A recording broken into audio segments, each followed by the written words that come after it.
એ જ આ શિક્ષણ સંસ્થાના સૌ સંચાલકો અને શિક્ષકોની સૂઝનો પરિચય કરાવે છે. મને જે વિષય આજે ત્રીજા દિવસે આપવામાં આવ્યો છે, આમ તો એક લેશન બીજું પણ વાલજીભાઈ મને અગાઉ આપેલું, પણ હું છટકી ગયો.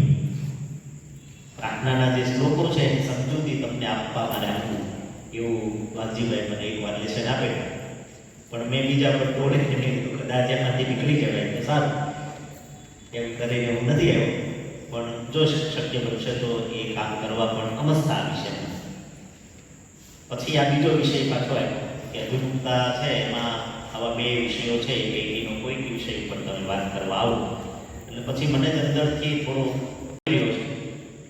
ત્યારે આપણી પાસેની એક વિદ્યાર્થી તરીકેની અપેક્ષાઓ હોય છે. કોઈને અહીંયા તમે રજા પડે ઘરે જવાનું એટલે રોડના કાંઠે ઊભા રહો, સીધા બેસી એવું તો ન કરો. તમે શું કરો?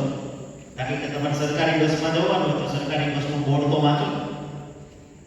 બોર્ડ વાંચો ક્યાં જાય છે, એક્સપ્રેસ છે કે લોકલ છે, કયા ગામ ઊભી રહે છે, કયા ગામ ન ઊભી રહે. તમે એમ વિચારીને અહીંથી નીકળી જાઓ કે રોડે આવતી કોઈ પણ બસ છે પહેલી બસમાં બેસી જાઓ, જ્યાં જાય આપણે જાઓ આપણું ઘર.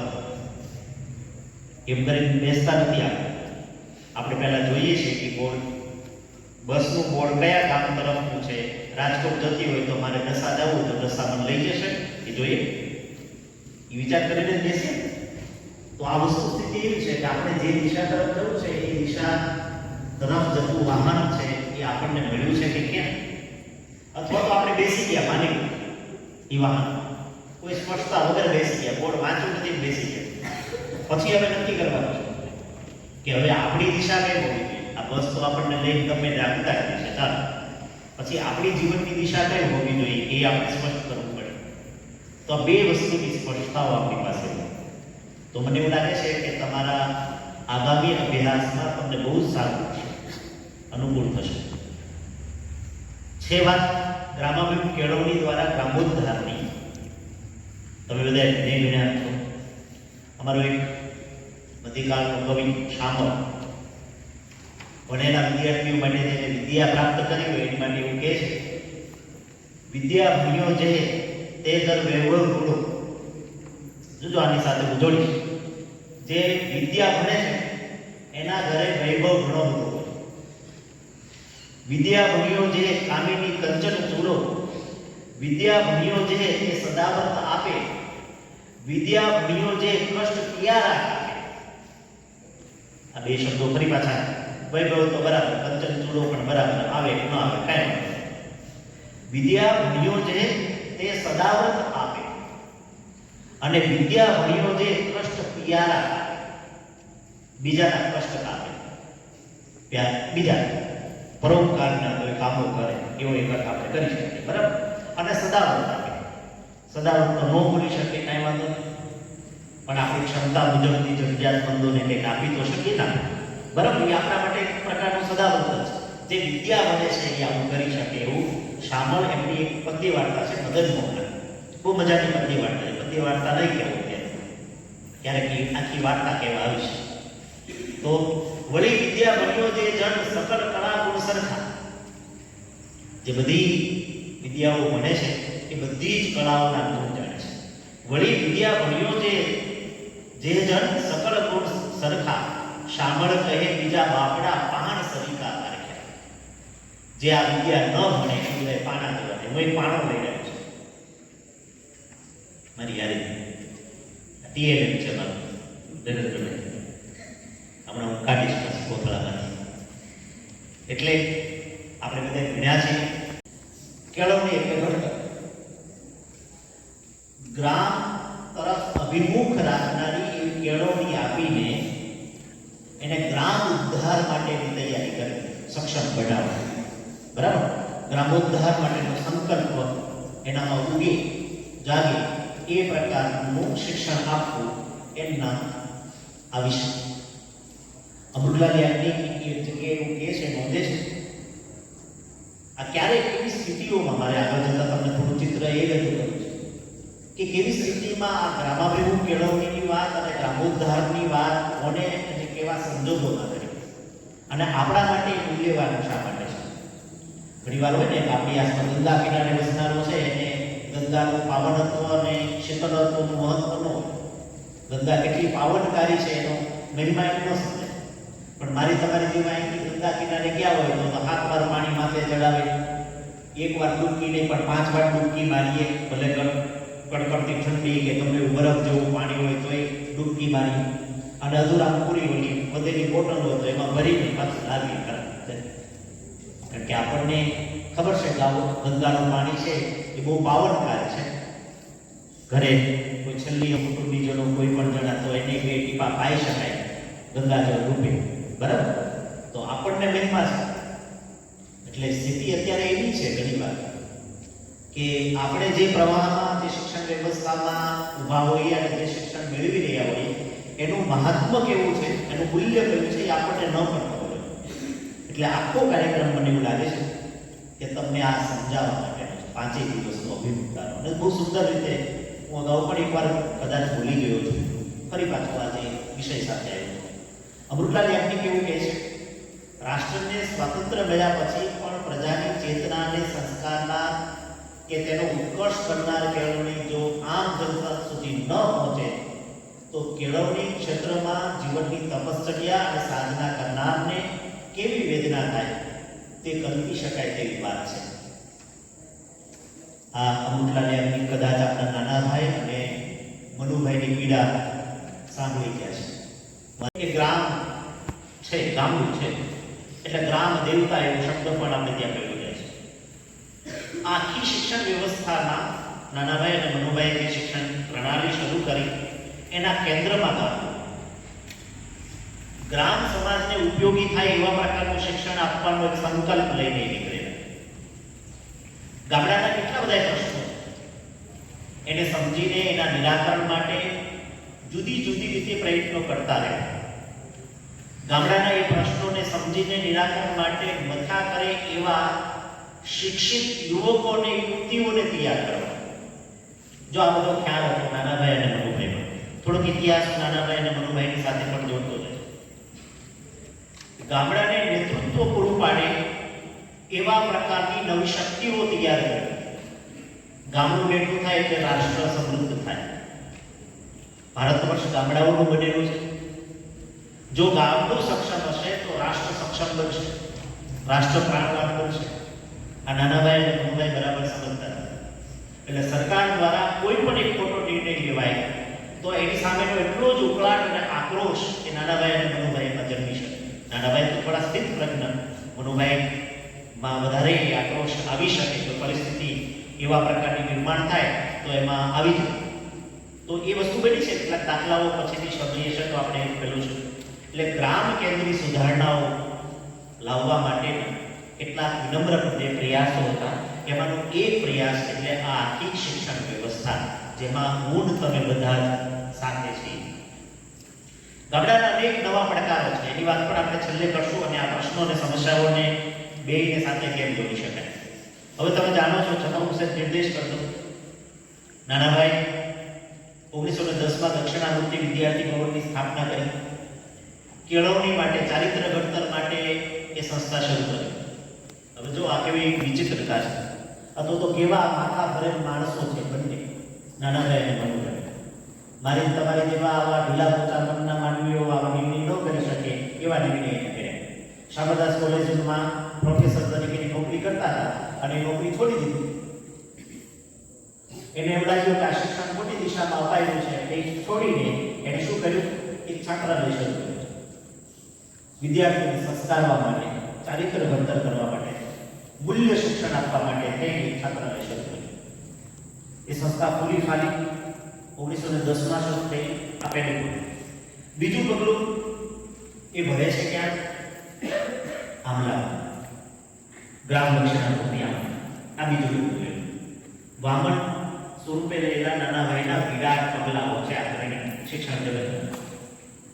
ગુણવંશાએ ભાવનગરમાં નગરમાં એકવાર એક કોઈ શૈક્ષણિક વક્તવ્ય આપતા એવું કહ્યું કે કોઈ શૈક્ષણિક સંસ્થામાં અથવા તો એક જ શહેરની અંદર એક જ સમયે 3 મોટા મજાના કેળવણીકારો થયા હોય એશિયાની કોઈ ભાઈ બીજું ભાઈ ત્રણેય સાથે.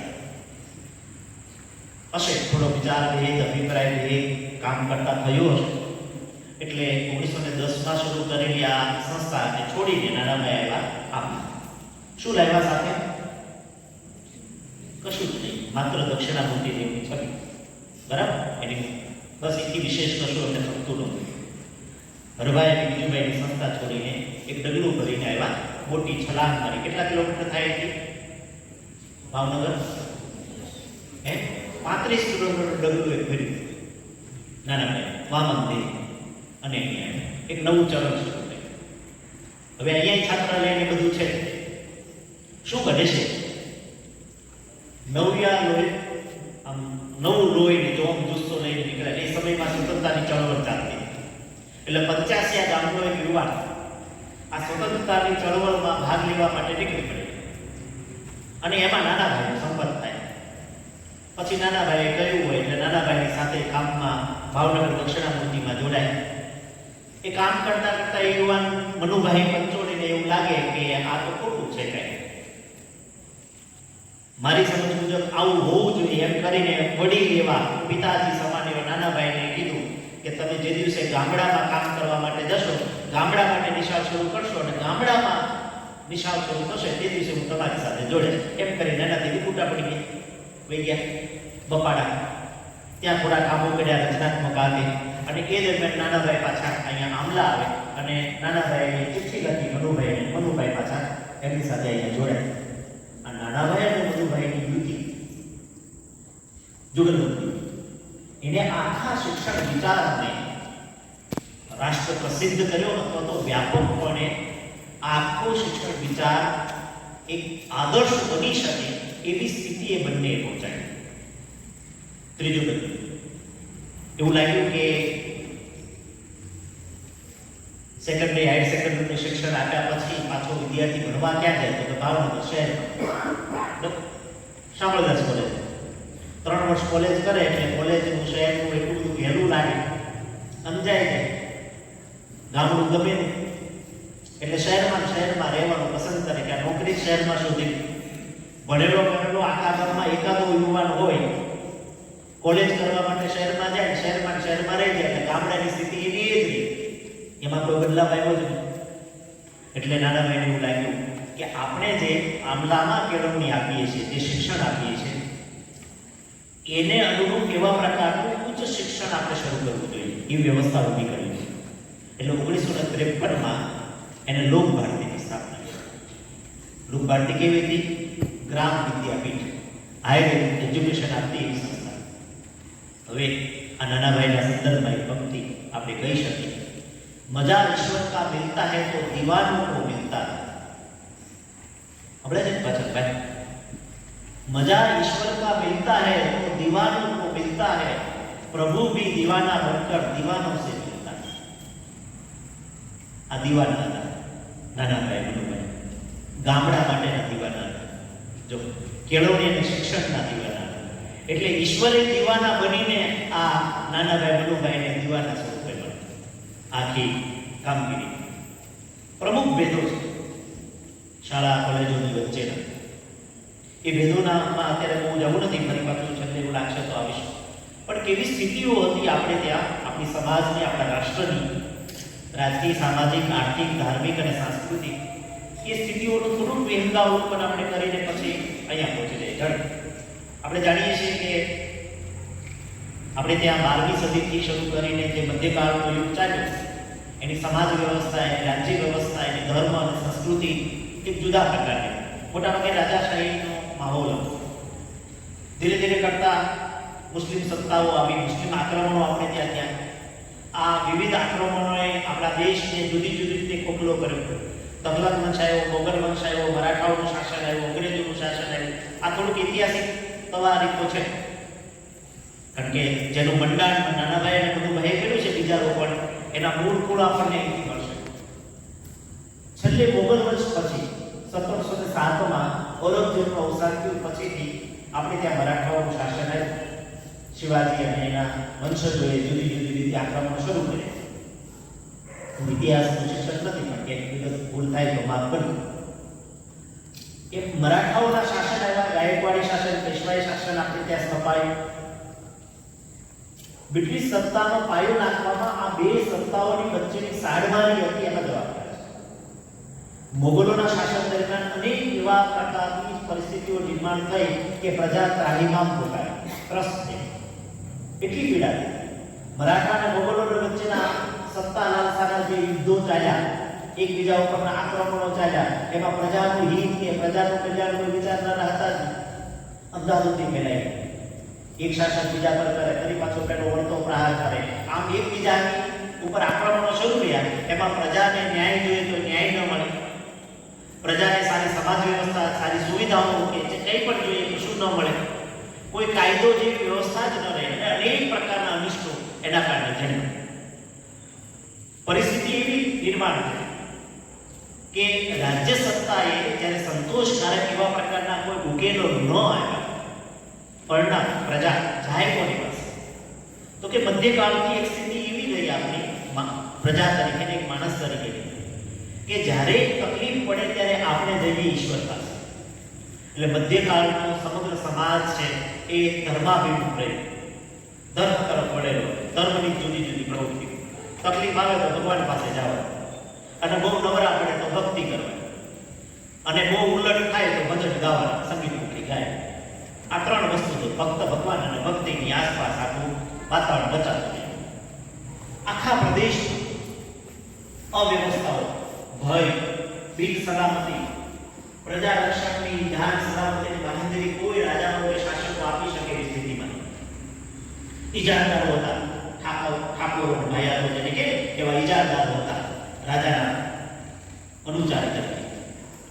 એ લોકો પ્રજાને રંજાડે, ચોથ ઉઘરાવે, જે કર કે જે ચોથ કે આપી જ દેવાનું, એમાં કઈ આવે જ નહીં. લૂંટમાટ થતી, બળિયાના બે ભાગ થતા, ન્યાયનું કઈ નામો નિશાન. આવા સંજોગો, આવું વાતાવરણ દેશમાં બહુ જ ભવ્ય કહી શકાય ત્રાસનું વાતાવરણ હતું. એટલે પ્રજા સમાજ ભીનું, સમાજ છે એકદમ ગભરાય, ડરપોક બની ગયો. હવે આ સંકુચિત મનોદશાવાળો બની ગયેલો સમાજ ભીનું એ સમાજ આ પરિસ્થિતિમાંથી બહાર કાઢે. હું એવું કહું છું કે મારા અર્થઘટનથી હું જુદા પરિપ્રેક્ષથી જોઉં છું ત્યારે કે અંગ્રેજોનું આપણે ત્યાં આગમન એક દ્રષ્ટિએ સારા સંકેત હતા, શુભ. એક દ્રષ્ટિઓ, મને કોઈ ઇતિહાસના સંદર્ભમાંથી બોલવીને પછી બોલું નહીં કરતા. કેવી રીતે? તો કે એક મધ્યકાળમાં જે રાજાશાહી હતી ને એમાં જે પ્રજાને તકલીફ પડતી હતી, અનેક પ્રકારના અનિષ્ટો હતા, એમાંથી પહેલી મુક્તિ અપાવવાનું કામ આપણને જો કોઈ કર્યું તો અંગ્રેજોએ. અંગ્રેજોએ પહેલી વાર શિક્ષણ આપ્યું, એક અક્ષર જ્ઞાન આપણને. એટલે મધ્યકાળમાં લગભગ નિરક્ષરતા હતી. થોડા ઘણા અંશે આપણે સાક્ષર બન્યા તો એ અંગ્રેજોને આભારી છે. હું અંગ્રેજોના વખાણ નથી કરતો, હમણાં અંગ્રેજોને હું પાછો પાડવાનો છે. અત્યારે અંગ્રેજોને ઘડી સ્થાપિત કરું છું, પછી પાછો અંગ્રેજોને પાડીશ. કારણ કે આપણે જે કેળવણીની વાત કરવી છે, જે શિક્ષણ વ્યવસ્થાની વાત કરવી છે, આપણે જ્યાં છીએ એ પાછું એની સામેનું જ શસ્ત્ર. બરાબર? અંગ્રેજોનું આગમન બહુ જ મંગલકારી, કલ્યાણકારી આપણે માટે નીવડ્યું. કેટલા બધા સામાજિક અધોગતિઓમાંથી અંગ્રેજો આપણને બહાર લઈએ. કારણ કે આપણું કોઈ નૈતિક બળ કે આત્મબળ એવું હતું જ નહીં કે આપણે આ જૂની રાજાશાહીની સામે લડી શકીએ કે અવાજ ઉઠાવી શકીએ. આપણને થતા અન્યાય સહન કરી શકીએ, પણ આપણે એને એમ ન કહીએ કે નહીં, અમે આ નહીં માનીએ, અમે નહીં સ્વીકારીએ. એટલે જે કંઈ જૂની રાજાશાહીની શાસક વ્યવસ્થા હતી એને તોડવાનું પહેલું કામ, જે ખટપટ આંતરિક હતી એનો લાભ લઈને અંગ્રેજોએ કર્યું. એ દ્રષ્ટિએ આપણને આત્મબળ એમને અપાયું. એવું કેવું કોઈ તો ના. સમાજ જ્ઞાતિની જબ્બર પકડ, જો કેવી જ્ઞાતિ વ્યવસ્થા કે જેના બંધનોમાંથી આપણે મુક્ત થઈ જ જશે. ધારીએ તો પણ કશું વ્યક્તિ સ્વાતંત્ર્યની તો વાત જ ન થઈ શકે. પ્રજામાં અનેક પ્રકારના અજ્ઞાન અને વહેમ વ્યાપેલા. કેળવણીનો લગભગ અભાવ હતો ત્યારે પહેલી વાર કેળવણીનું શિક્ષણનું કામ, અક્ષરજ્ઞાન આપવાનું, હા, જુદા પ્રકારની પોતાના સ્વાર્થ સાથેની એ અંગ્રેજોએ કર્યું. પરદેશ જાય ને તો એને નાચ બાદ અમારા સાસુની ગદાઈ નામની એક નવલકથા, સામાજિક નવલકથા જેમને આ સમયગાળામાં આવી, ભૈરતરામ ગુરુરામ બિલકર, લાલજી મણિયારનો એક ભવાઈ વિશે રચન. આ ભૈરતરામ ગુરુરામ બિલકર જ્યારે અંગ્રેજો છે, અંગ્રેજ સરકાર છે એને ઇંગ્લેન્ડ ભણવા માટે મોકલતા. કારણ કે અહીંયા આવીને જે નવી નિશાળો શરૂ કરી હતી એ નવી નિશાળોમાં શિક્ષક તો જોઈએ, શિક્ષકો તો હતા ને, ધૂળી નિશાળો ચાલતી હતી. અને અંગ્રેજી ઢબની જે નવી નિશાળો હતી એમાં શિક્ષક માટે થઈને કેટલાક યુવાનોને તૈયાર કર્યા અને ઇંગ્લેન્ડ ભણવા માટે તાલીમ માટે મોકલ્યા. જે જ્ઞાતિમાંથી આવતા એ જ્ઞાતિની માન્યતા આવી કે નાત ના પાડે, જ્ઞાતિ ના પાડે તો એનાથી એનું ઉલ્લંઘન કરી ન શકાય, એને અવગણીને જઈ ન શકાય. એટલે માન્યતા એવી દરિયાદેવ કહેવાય, દરિયાદેવને ઓળંગાય નહીં. જો દરિયાદેવને ઓળંગીએ તો એ ધનક પણ કાઢી નાખે. એટલે બધાએ જ્ઞાતિજોને રૂઢિચુસ્ત હતા એ બધાએ ના પાડી રોક્યા અને તોય વેપત્રા ગુરુકુળામ નીકળ ગયા. પાછા આવ્યા ઇંગ્લેન્ડની મુસાફરી નામનો એક નિબંધ પ્રવાસ નિબંધ સંગ્રહ એની પાસે જો પાછા આવ્યા ને પછી એને જ્ઞાતિ બહિષ્કૃત કરી, જ્ઞાતિએ બાદ કરી નાખ્યા. નહીં બોલવાનું, નહીં વ્યવહાર, કાંઈ નહીં. લ્યો હોય ને છાત્રાલયમાં રૂમમાં રહેતો હોય, 5 બેન્ચોની હારે રીતે એકને એક કાઢી બોલવા વ્યવહાર બંધ કરી દે. એટલે ઓલી બિચારી શું રહે અને અપરાધ થાય ને આપણે. તો એવી સ્થિતિ પેલા વેપત્રામાં થઈ. પિતાજીનું અવસાન થયું, વિધિ વિધાન કરવાના હતા, અંતિમ ક્રિયાઓ વગેરે બધું જુદું જુદું. તો એને જ્ઞાતિજનો અંતે તો એને માફી માંગી અને જ્ઞાતિએ કીધું એ દંડ ભર્યો ને, એ દંડ ભર્યો પછી એને જ્ઞાતિમાં સમાવવા મળે અને બધા આ સ્થિતિ હતી આપણી મનસ્થિતિ આપણા સમાજની, આપણા લોકો. એટલે સમાજ અનેક પ્રકારની ખૂબ કુંડું અવસ્થામાં સગડતો હતો. ભૂગોળના સાચું જ્ઞાન પણ આપણી પાસે નથી. જાણીએ છીએ આપણે એક જણે એવું પહેલી વાર કહ્યું કે ભાઈ આ પૃથ્વી ગોળ છે. તો ઓલા પાદરીઓએ વિરોધ કર્યો. અમે તો વર્ષોથી કહેતા હોય, બધાને ભણાવતા હોય, પૃથ્વી ગોળ હોય તો માણસ ઊભા કેમ રહે? ચોરસ હતું, ગોળ જેવું બોલવાનું જ નહીં. એને પાછું ખેંચવું પડ્યું બિચારે વિધાન. તમે જાણો છો. હવે આ સ્થિતિ હતી. વિદેશ જવું કોઈ પણ જગ્યાએ એટલે વિલાયત એ અજાણ હતું, બહુ સંકુચિત દિશામાં. એક સ્થાન સૌથી મોટું હતું વિદ્યા ભણવા માટે, ઉચ્ચ શિક્ષણ મેળવવા માટે, કાશી હતું. કાશી થઈને પંડિત થઈને આવો તો તમે વિદ્વાન, અને તમે કહો એ બધું તમારું ચાલે ભેગું. કથાકારો લોક શિક્ષણ કરતા કરતા અંધશ્રદ્ધા વધારે ફેલાવતા. જો આ એક પરિસ્થિતિ છે, એક માહોલ બને છે, એ માહોલમાં આપણા બંને દાદાઓ પછી પ્રવેશ કરવાના, એન્ટ્રી કરવાની. 1819માં એક મોટો ધરતીકંપ થયો. એના માટે અનેક પ્રકારના અંધશ્રદ્ધાઓ અને વહેમ થયા લોકોની વચ્ચે. આ ભૂકંપ જ્યારે થયો ત્યારે કાશીમાં બેઠેલા એક ગુજરાતના યુવાને પંડિત થવા ગયેલા વિદ્વાન કરે એને એક પત્ર લખ્યો. જો પત્રની ભાષા સમજજો, બરાબર સાંભળો, થોડુંક વાત આપો. શ્રી રામજીના નામનો એક પત્ર આવ્યો છે. કલિયુગના મધ્ય ભાગમાં સતયુગ થશે. આ કલિયુગ ને સતયુગની વાત. બુદ્ધજી દર્શન દેશે. કલિયુગના 4912 વર્ષ પૂરા થાય છે અને સંવત 1886 પછી સતયુગ 13033 વર્ષ ચાલશે. કેવું ગણિત જો કેટલા વર્ષનું સતયુગ અને કળયુગ ચાલે. આ બધું ગણિત માટે આપણે ભ્રમિત કરે છો કેવાતા વિદ્વાનો. આ એ સમયગાળાને સમાન. આસો સુદ પાંચમ ના રોજ 24 ઘડી વીત્યા બાદ તે વર્ષે બુદ્ધજી પ્રગટશે અને સતયુગનો પ્રારંભ થશે. અત્યારે છે સતયુગ તો મેં કીધું સતયુગ જ છે ને આપણે કીધું. ધરતી 7 ઘડી અને 30 પળ સુધી ધ્રુજશે. ધરતી ફાટશે. પછી જૂઠા અને ધર્માદાર નહીં કરનાર મનુષ્યો તેમાં સમાઈ જશે. લાવો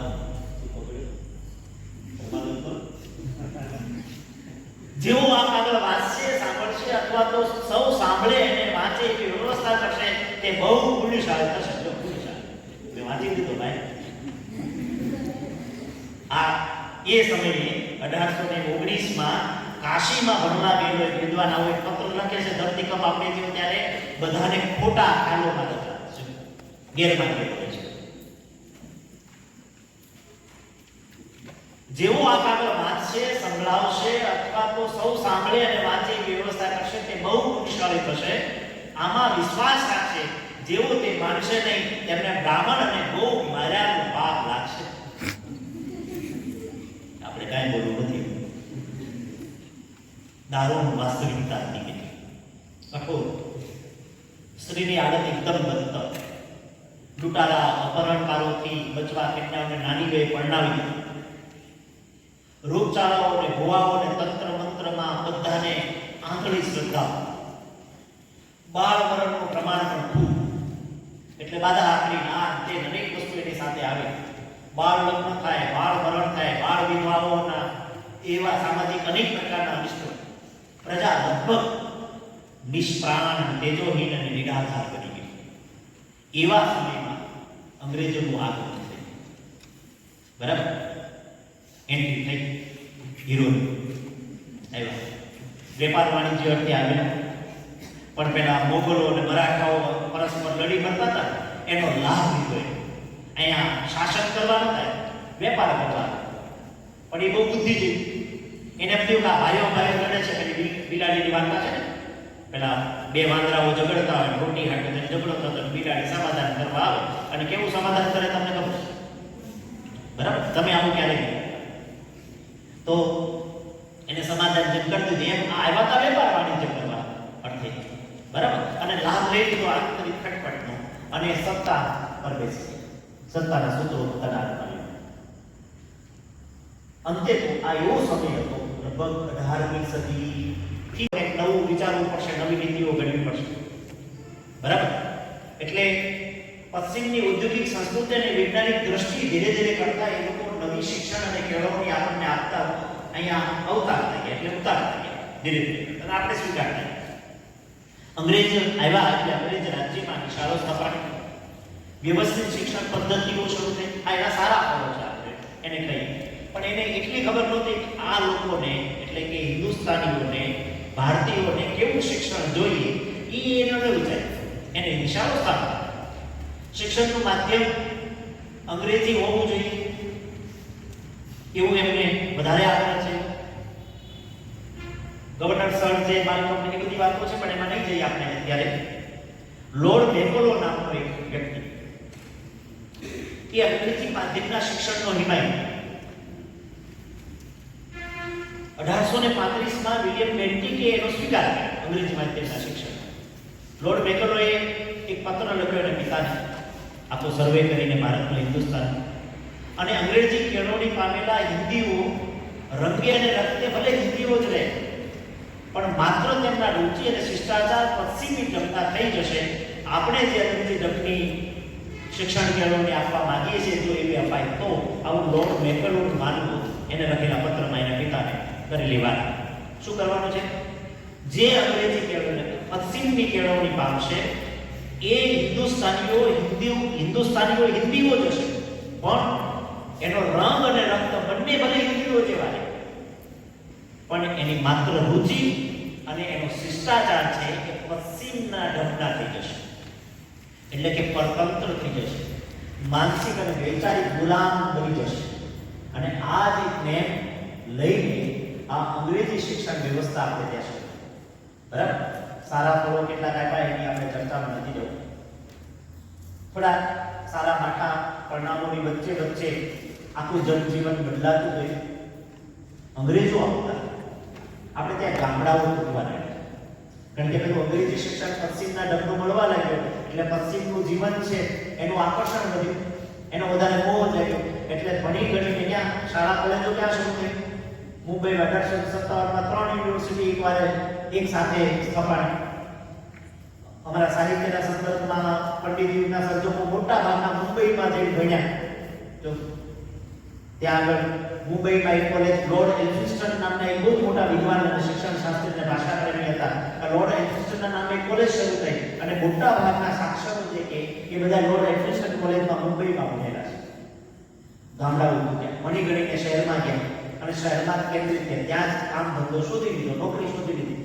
એટલે ગામડાઓ ખાલી થવા, ભણેલા શિક્ષિત સારા સમજદાર એવા યુવક યુવતીઓથી ખાલી થવા લાગ્યા. ગામડાઓથી શહેરો તરફ વળ્યા. ભારતીય સંસ્કૃતિમાં આના કારણે બહુ જ મોટું એક પરિવર્તન. એના કારણે જીવન અને જગતને નિહાળવાનો અભિગમ પણ બદલાયો.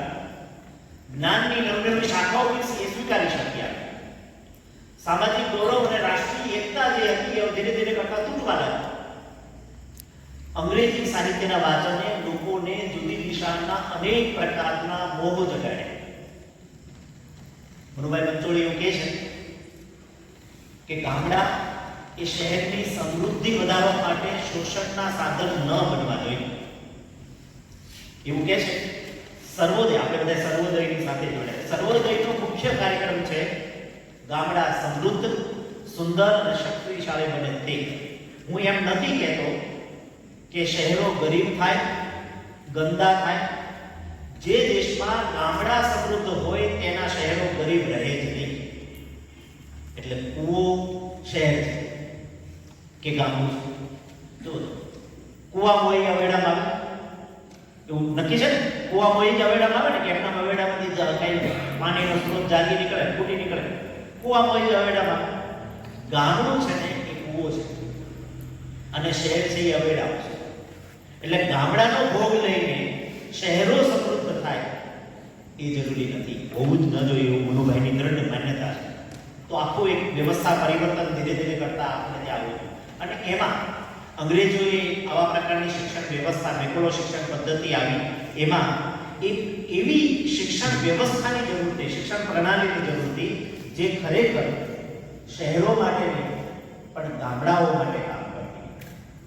તો એ નાનાભાઈ અને મનુભાઈએ એ બીડું ચડ્યું રાષ્ટ્ર ઘડતરનું, રાષ્ટ્ર સેવાનું અને એક નવી શાળાઓ, જુદા ઢબની ભારતીય સંસ્કૃતિ અને પ્રકૃતિને અનુરૂપ એવા પ્રકારની શાળાઓ એને શરૂ કરી. સમાજનો ઘટક છે વ્યક્તિ. આ વ્યક્તિ સુધી કેળવણી જે પહોંચે છે એવી હોવી જોઈએ કે મોટા ભાગની સમસ્યાઓ છે એ સમસ્યાઓનું નિરાકરણ કરી શકે. આવા પ્રકારની કેળવણી આપવી જોઈએ. મારો વિષય બરાબર હું જાણું છું. કયો તો ગ્રામાભિમુખ કેળવણી અને દ્વારા ગ્રામોદ્ધાર. રાષ્ટ્રની જેટલી વ્યક્તિઓ છે એને આવા પ્રકારની કેળવણીનો લાભ મળે એવી વ્યવસ્થા ઊભી થવી જોઈએ. દેશ પ્રદેશના કેળવણીના ચિંતકોએ પણ વિચાર સામગ્રી જુદી જુદી આપી છે અને એમાં આ એક વિચાર સામગ્રી, ગ્રામાભિમુખ કેળવણીની જે વિચાર સામગ્રી છે એ નાનાભાઈ અને મનુભાઈની છે. એ બીજા બધા જ ચિંતકો કરતા અનેક રીતે જુદી છે. એ થોડો તાર્કિક વિષય છે એટલે એમાં નહીં જઈએ. પણ એક બીજું નામ મેકોલોની સામે આપણે મૂકી શકીએ એ છે મોન્ટેસરી વિચાર, શિક્ષણ વિચાર. આને આધારિત એવી કેળવણી દક્ષિણ આફ્રિકામાં શરૂ થઈ નવું પ્રસ્થાન પામી અને ધીરે ધીરે કરતા એ આમલા અને એમ વિસ્તરતી. શિક્ષણ સંસ્થાનું રાષ્ટ્રીય કર્તવ્ય છે, એની પોતાની એક સામાજિક જવાબદારી છે. જો સમાજને જરૂર હોય એવા પ્રકારના યુવાનોને, યુવાધનને તમે શિક્ષણ અને કેળવણી ન આપો તો રાષ્ટ્ર જે પ્રકારે તમે ઘડવા માંગો છો એવું ઘડાય. મોટી ચિંતા. કેળવણીનો સંસ્પર્શ એ ગામડાઓને થવો જોઈએ, જે ઓછો થતો હતો અંગ્રેજી કેળવણી કારણે. લોકશાળાઓ અને લોકભારતી જેવી સંસ્થાઓ આ ગામડાને ઉપયોગી એવા પ્રકારની કેળવણી આપવાની નેમ સાથે, સંકલ્પ સાથે આગળ વધી. એટલે જ તો મેં કહ્યું એમ નાનાભાઈ, જો આપણે બહુ આમાં સમજી શકીએ એવા પ્રકારની સ્થિતિ, આજના વર્તમાન સ્થિતિની સાથે જોડી શકીએ. મોટાભાગે હમણાં હું જોઉં છું પગજીભાઈ કે નોકરી અહીંયા થાય, ગ્રામ સેવક અહીંયા થાય, શિક્ષક અહીંયા થાય, વરસ બે વરસ કામ કરે ને ક્યાં ટ્રાન્સફર લે, ક્યાં જાય? સુરત જેમ ભેગ, સુરત જાવું છે, સુરત સોનાની મુરત શું લેવા સુરત. તમે જો આની સાથે નાનાભાઈ જેવાને સંકલ્પબદ્ધ વ્યક્તિને, સમાજ માટે પ્રતિબદ્ધ એવા સાધુ પુરુષને તમે સરખાવો છો. શહેરમાં હતા શામળદાસ કોલેજ અને નાથીએ છોડીને પાછું દક્ષિણામૂર્તિ સંસ્થા શહેરમાં જ કામ કરતા. શહેરમાં નિશાળ ન શરૂ કર્યું. મહારાજા સાહેબ તો ઘણી બધી સહાય કરી શકે, મદદ કરી શકે. મારે સાહેબે તો કહ્યું ઓફર કરી બધી ઠુકરાવીને એ ગામડામાં, શહેરમાંથી ગામડા તરફ આવ્યા, ગામડામાંથી શહેર તરફ નથી ગયા. જો આ બહુ મોટી સિદ્ધિ છે, એને તમે સરખાવી દો. એટલે કેળવણીનો ઉદ્દેશ સમાજના ઘટક બની સમાજ વિકાસ માટે સાથે સંવાદી રહેવાનો હોવો જોઈએ એવું જ્હોન ડ્યુઈનું માનવું છે. ગામડાઓમાં નવ પ્રસ્થાન શરૂ કરવાનું એ ઘટના અનેક હજી કેટલીક સમસ્યાઓ હતી, બધી સમસ્યાઓનો ચિતાર આપણે જોવો નથી. પણ આ દરમિયાન ભારતનો એક યુવાન દક્ષિણ આફ્રિકા ઉતરે છે, જેનું નામ છે મોહનલાલ કરમચંદ ગાંધી, મિસ્ટર મોહનલાલ કરમચંદ ગાંધી. દક્ષિણ આફ્રિકા દુભાષાનું કામ કરવા ટ્રાન્સલેટર તરીકે ગયો છે. ઇંગ્લેન્ડ બેરિસ્ટરીનું ભણી આવ્યા, પણ બેરિસ્ટરીનું જ્ઞાન માટે થઈને, નોલેજ માટે થઈને બેરિસ્ટરીના વકીલાત કરવા માટે ના નથી ગયા. એ ગયા છે તો શા માટે ગયા? દુભાષાનું કામ. દાદા અબ્દુલ્લા અને એમાં બે જણાને અબુ બકરની બંનેની વચ્ચેનો જે પેલો કેસ ચાલતો હતો, એ બંને શક્યાઓની, બંને હિન્દુસ્તાની પાછા, એને અંગ્રેજીમાં પેલો વકીલ બોલે સમજાય નહીં એટલે હિન્દીમાં કે એમ સમજાવી શકે એવા એક દુભાષાની જરૂર હતી. એમાં ગાંધી બાપુ, આપણા અત્યારના ગાંધી બાપુ, ત્યારના મિસ્ટર મોહનદાસ એ ગયા. મોનિયો, મોહનદાસ અને આ ત્રણ પડાવો છે મહત્વ, એ જોવા જેવા છે. ઉપડ્યા, થોડો સમય ત્યાં રહ્યા, અપમાનો થયા, ટ્રેનમાંથી ફેંકાયા, વર્લ્ડ કપ આપણે જીત્યા એટલે ઘણી બધી કોમેન્ટ્રી આપણે કરી દીધી, બદલો લીધો તો લઈ લીધો. અને ગાંધી બાપુ રાજી થતા છે. હમણાં 2020 નો કપ જીત્યા ને આપણે એટલે ઘણા કોમેન્ટ આવી ગઈ. થયું બરું ત્યાં થોડો સમય રહ્યા. સત્યાગ્રહની આખી પ્રયોગશાળા બની ગઈ દક્ષિણ આફ્રિકામાં એમના 2 દાયકાનો સમયગાળો. અને એમાંથી જે સુફળ લાગ્યા સત્યાગ્રહ, અહિંસક સત્યાગ્રહ, એ પ્રયોગ સિદ્ધ થઈને એ મિસ્ટર મોહનદાસ કરમચંદ ગાંધી પાછા ફરે છે. ત્યારે એક જુદા જ વિશ્વાસ ગયા છે. ત્યારે ટાઈ, કોટ, શૂટ, બૂટ બધું ધારણ કરીને ગયા છો. એવા પ્રકારની ત્યાં પ્રવૃત્તિઓ 2 દાયકા દરમિયાન કરી, રચનાત્મક કાર્યક્રમો કર્યા અને પાછા આવ્યા. જ્યારે 1915માં જાન્યુઆરી મહિનાના 1915માં જ્યારે મુંબઈના એક દરિયાકાંઠે એનું જહાજમાંથી ઉતરે છે, ત્યારે એનો પરિવેશ એના ધારણ કરેલા કપડાઓ જુદા છે. ગયા ત્યારે કેવા ગયા? ટાઈ પહેરી હતી, કોટ પહેર્યો હતો, બૂટ હતા, એકદમ આમ અંગ્રેજી લાગે ન તો પશ્ચિમની કેળવણીનો ઘડાઈને તૈયાર થયેલો યુવાન હોય એવા પ્રકારના. પાછા આવ્યા ત્યારે માથે સૌરાષ્ટ્રની પાઘડી, એક અંગરખું પહેર્યું, કફની થયું અને ધોતી. હવે આ આખો ડગલો અને માથે પાઘડી પહેરીને આવ્યા, એ સંકેત આપે છે કે આ ભાઈ ત્યાં જઈને પાછા આવ્યા છે ત્યારે કંઈક બદલાઈને આવ્યા છે, નવા. એટલે મનુભાઈ તો બહુ પ્રામાણિકપણે કહેતા, પહેલા દિવસે તમારે ત્યાં ઉપાડતીમાં આવે ને કહેતા, એવું મેં સાંભળ્યું છે કે વિદ્યાર્થીઓને બેસાડીને એમ કે આમાંથી કેટલા જણા સરકારી નોકરી માટે અહીંયા આવ્યા છે, એટલે આગળ વિજય કરે મારી હોય અભૂત હોય. એટલે મનુભાઈ એમ કે કાલે સવારે બિસ્તરો લઈને વહી જજો ઘર ભેગા પટારા લઈને.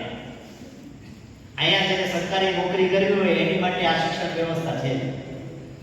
અહીંયા તો જેને ગામડામાં જઈને ગામડા માટે કામ કરવું છે એની માટે આવે છે. જો હા, શિક્ષણ એવું મનુભાઈ આપવા એ બધા માંગતા કે શહેરમાં કોઈ જાય છે. જો તમને શહેરમાં રહીને નોકરી કરાય એવી કોઈ નોકરી મળે, માનો કલેક્ટર બની ગયા, માનો ડીડીઓ તમે બની ગયા, માનો કે મામલતદાર બની ગયા, તો પણ શહેરમાં રહીને તમારી લાગણી અને સંવેદના, તમારો મુખ છે ગામડા પ્રત્યે હોવું જોઈએ. વધારે તમને એક શહેરનો માણસ આવે ને ગામડાનો માણસ આવે, આ પૈસા ચડાવેલા ને એટલે ગારાવાળા પેલા આપણે સીધો પાણી વાળી લાવ્યું હોય હે, અને એ સાહેબ મારું કામ કરી દે એમ કે, તો તમારે તો શહેરનો ખુરશી ઉપર બરાબર વ્યવસ્થિત બેઠો ઇન્શર્ટ મારીને એને ઊભો કરી લોડા દાદા બેઠા અને કેવો લાવો દાદા પેલું કામ એ ખેડૂત એનું કામ પહેલું કરે. કારણ કે જગતનો તાજ જો આ સમજવું પડશે ને.